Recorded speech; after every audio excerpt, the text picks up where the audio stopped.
And now we'll just take a few moments to share what we're being prompted to share by Jesus. Just being brief and to the point about it.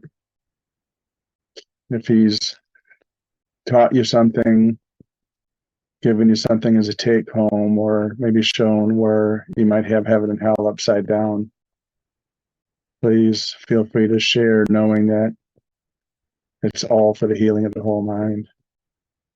What was shown to me today was a lot about fear, how I dread a lot of things. And behind that dread is fear.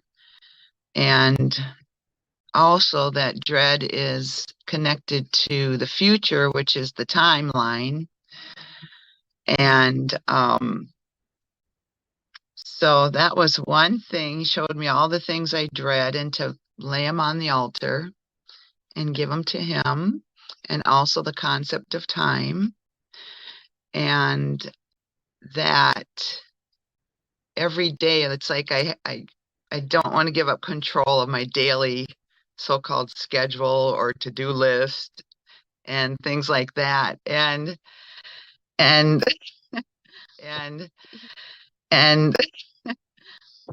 he and that's also part of the fear, is that not to get that done, you know.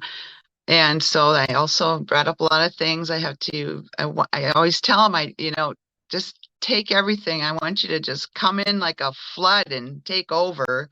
And he's like, yeah, you say that, but you really mean it, because you got to really hand it over. And this is so funny. This is the funniest thing of all. So I have a medical background, and Jesus said, you're about to get a spiritual enema.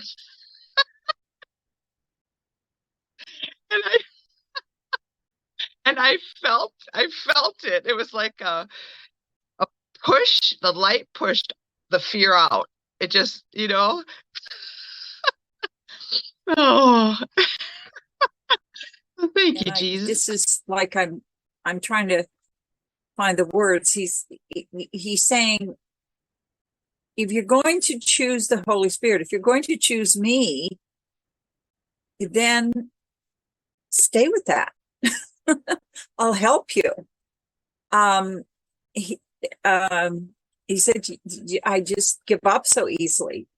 And he's talking about, he said, your thoughts are so meaningless. He said, listen to go explore those lessons. The only real thoughts are the thoughts I think with God. Those are the only real ones. He said,